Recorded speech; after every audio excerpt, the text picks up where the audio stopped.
ان کو تحفظ دیا جائے، ان کو فروغ دیا جائے. ہاں یہ ہمارا دست و بازو ہے.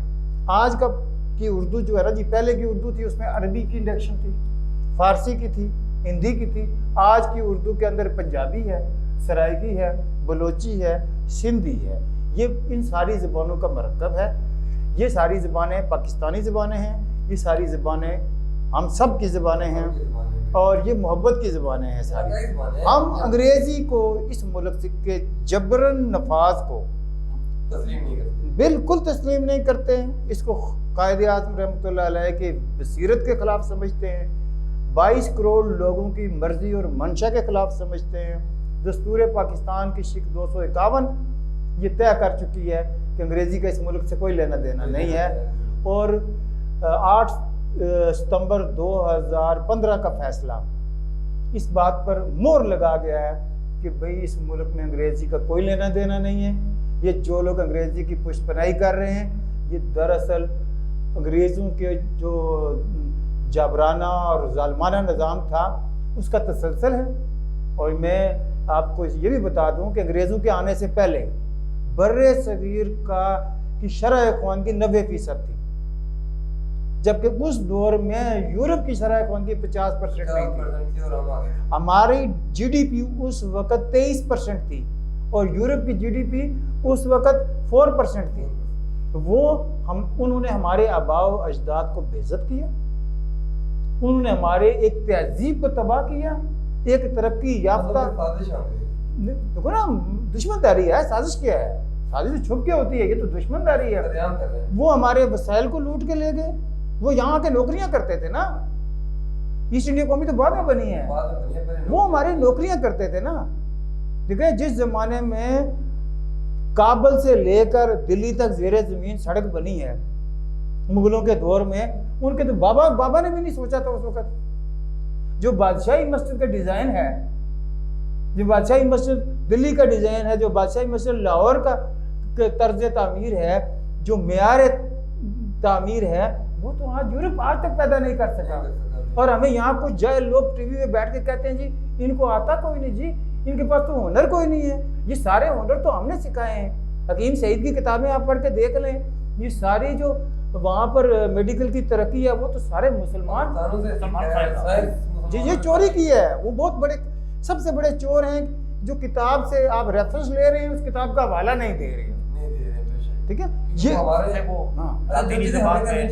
نام بدل کے انہوں نے نام بدل کے اس میں چوہان صاحب نے بڑی سی بات کی. ایک بات میں کروں گا، چوہان صاحب اگر معذرت کے ساتھ یہ نہ کریں، چوہان صاحب کی جو تحریک ہے یہ ایک بہت بڑی تحریک، انہوں نے بہت بڑا بیڑا اٹھایا. لیکن اس میں ایک عوامل ہے جو میں آپ کو اس کی نشاندہی کرنا چاہتا ہوں کہ ابھی پچھلے کچھ چند ماہ پہلے تحریک نفاذ اردو نے اپنا اردو کا عالمی دن منایا تھا. اس میں پورے پاکستان میں پروگرام ہوئے تھے ان کے، کراچی، لاہور، اسلام آباد، جیسے انہوں نے بتایا کہ ان کی 128 یا 130 میں کام ہوئے. اچھا، اس میں ایک چیز بڑی چیز میں نے نوٹ کی کہ ان کے پروگرام میں سیاسی جماعتوں کے لوگ بھی شامل ہوئے.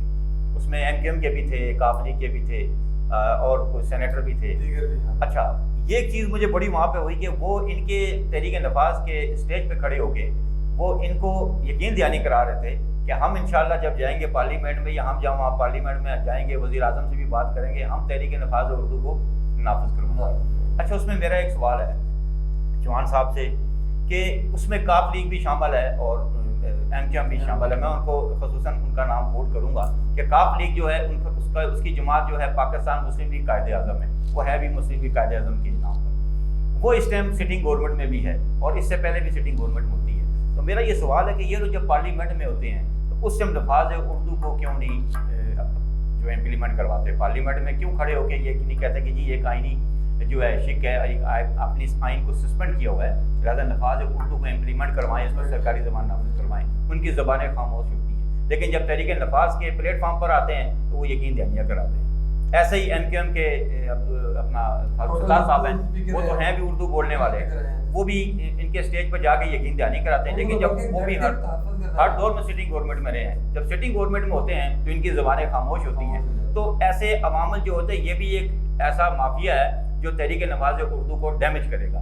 میں ان سے درخواست کروں گا ایسے لوگوں سے ہی بچیں جو آپ کی تحریک ہے اس تحریک میں یہ جو مافیا جو ہمارا سسٹم ہے ہمارا نظام، اور یہ عمر صاحب یہ نظام یہ نفاذ اردو جو ہے نا یہ ایک اس کا جو ہے نا جو اصل چیز ہے نظام کی تبدیلی۔ آپ جب تک اس نظام کو تبدیل نہیں کریں گے آپ کسی بھی آئین کی کسی شک کو جو ہے نا شک کو بھی آپ کوشش کر سکتے لیکن کچھ باہر نہیں کرا سکتے۔ نظام کی تبدیلی ضروری ہے، پہلے نظام کی تبدیلی لائیں، اس کے بعد یہ ساری چیزیں آٹومیٹک ہو جائیں گی۔ تو اس میں میں بڑا مشکور ہوں، مجھے خوشی ہوئی ہے چوہان صاحب نے ایک بہت اچھا جو ہے ایک مشن لیا ہوا ہے، ہماری دعائیں ہیں۔ آپ کو لگتا ہے کہ چوہان صاحب کا مشن کامیاب جلد یا بدیر کامیاب ہوگا؟ یہ اس کے لیے کیا چیز ضروری ہے؟ دیکھیں ہمارے ملک کی جو تاریخ ہے آپ نے دیکھی ہوگی، ہمارے ملک میں جب تک آپ پروٹیسٹ کر کے سڑکوں پہ نہیں آتے تو ہمارے جو حکومتیں ہیں نا وہ اس پہ ہلتی نہیں ہیں۔ آپ دیکھ لیں سابقہ دور میں بھی 2 دھرنے ہوئے، بے شک اس نتائج نہیں مل سکے لیکن پھر بھی جو ہماری تحریک انصاف ان دھرنوں کے نتیجے میں اقتدار میں ہے۔ اب جو تحریک نفاذ اردو ہے ان کے پاس ابھی ایک لیگل پوائنٹ بہت اچھا ہے، بجائے یہ احتجاج پہ جانے کے ان کے پاس لیگل پوائنٹ ہے کہ آرٹیکل 6 کی پٹیشن فائل کر دیں اور اس پر جو دیکھیں وفاقی حکومت کے خلاف کیا ہوتا ہے، اس پر بھی اگر نہیں ہوتا تو پھر یہ احتجاج کی طرف اپنی تحریک میں بھی یہ سمجھتا ہوں کہ آرٹیکل 6 سے قومی فریضہ سمجھ کے آپ یہ ضروری ہے، یہ ضروری ہے۔ اس کے جانے سے یہ ہوگا کہ ایک تو ہماری عدلیہ کا بھی چہرہ سامنے آ جائے گا اور ہماری حکومت تو ویسے ہی آرٹیکل 6 سے مرتب ہو ہی گئی ہے، اس میں تو نو ڈاؤٹ۔ تو یہ چیز ہے کہ یہ اگر چوہان صاحب کی جماعت کر لے اس کے بعد پھر ان کو تحریک کی طرف جانا پڑے گا۔ اگر اس تحریک کو کامیاب کرنا ہے اور اردو کو نافذ کروانا ہے تو اس کے لیے ان کو قربانیاں بھی دینی پڑیں گی، جانی قربانی بھی ہے، ہر قسم کی قربانی کے لیے تیار رہنا چاہیے۔ میں یہاں پہ یہ کہنا ضروری سمجھوں گا کہ جس طرح آپ نے تحریک کی بات کی گئی، ہمیں نکلنا پڑتا ہے اپنی تکلیف کو بتانے کے لیے یا اپنے درد کو سامنے لانے کے لیے، ہمیں نکلنا پڑتا ہے، احتجاج کرنا پڑتا ہے، چلانا پڑتا ہے۔ لیکن یہاں پہ میں ایک مشورہ دوں گا چوہان صاحب کے، اگر تو یہ ممکن نہیں ہے کہ کیا ایک خاموش احتجاج کیا جائے قومی سطح پہ، عوام میں اویئرنیس دی جائے، تو طالب علموں کے پاس جائے جائے، وہ تو جاری ہے، اسکولوں میں جائے جائے، خاص کر سرکاری اسکولوں میں، کہ بچوں کے دل میں یہ ڈالا جائے کہ آپ ایک خاموش جس میں آپ کانفلکٹ لے کے آپ سڑکوں پہ کھڑے ہو جائیں، اور ایک ساتھ یہ نہیں کہ ایک دن ایک اسکول کھڑا دوسرے اس کو کوئی ترجیح نہیں دے گا، ایک خاموش احتجاج جس کو کہیں، آپ کسی کے خلاف نعرہ نہ لیں، آپ کچھ بھی نہ بس آپ کانفلکٹ لے کے کھڑے ہو جائیں اور اس طرح کے کانفلکٹ لیں تاکہ کہ ہمارے حکمرانوں کا تھوڑا سا ضمیر بیدار ہو سکے، انہیں تھوڑا سا اس چیز کا احساس ہو، شرم محسوس ہو کہ ہم کہاں پہ جا رہے ہیں، ہمارا مقصد کیا تھا، قائد اعظم نے ہمیں کون سا راستہ دکھایا تھا اور ہم کون سے راستے پہ چل پڑے۔ آپ سے آپ کے سوال میرا کہ نفاذ ہے اردو جو ہے آپ کے سامنے ایک مشکل ہے، تو کیا لائے عمل ہوگا آپ کے پاس کہ آپ اس کو کامیابی کی طرف لے کے جا سکتے ہیں؟ جیسے آپ نے کہا کہ 130 ممالک میں آپ کے شہروں میں آپ کے رابطے ہیں، بہت ساری جگہوں پہ آپ کی جو تنظیم سازی ہو چکی ہے۔ اس میں ایک چیز تھوڑی ہم مس کر رہے ہیں، ابھی تک تو ہم قومی زبان کی ضرورت اور اہمیت پہ بات کرتے رہے ہیں، ابھی ہم رکاوٹوں پہ بات نہیں کی۔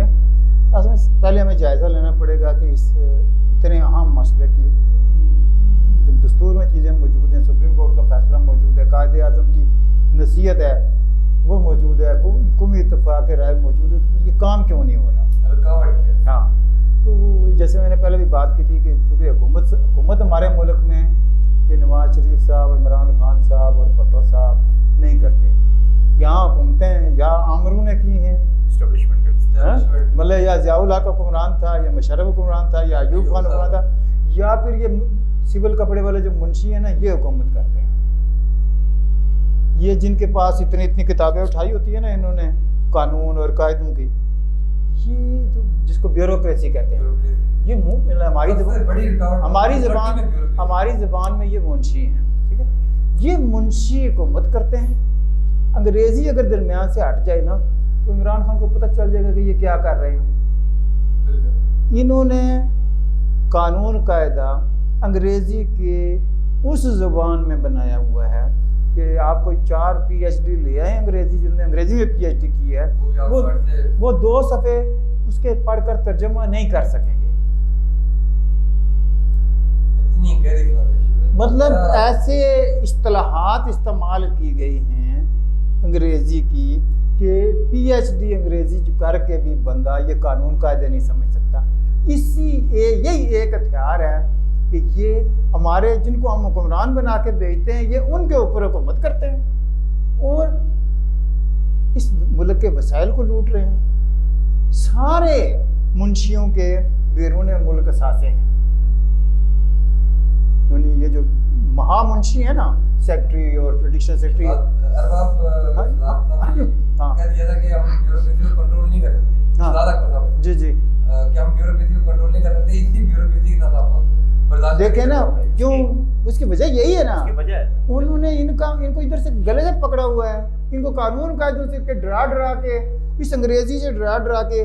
آپ ایک کسی قائمہ کمیٹی کے اجلاس میں چلے جائیں, ایک ممبر اسمبلی کو جو ورکنگ پیپر کے ساتھ مٹیریل ملتا ہے, اتنی سارے کاغذ ہوتے ہیں انگریزی کے بھرے ہوئے.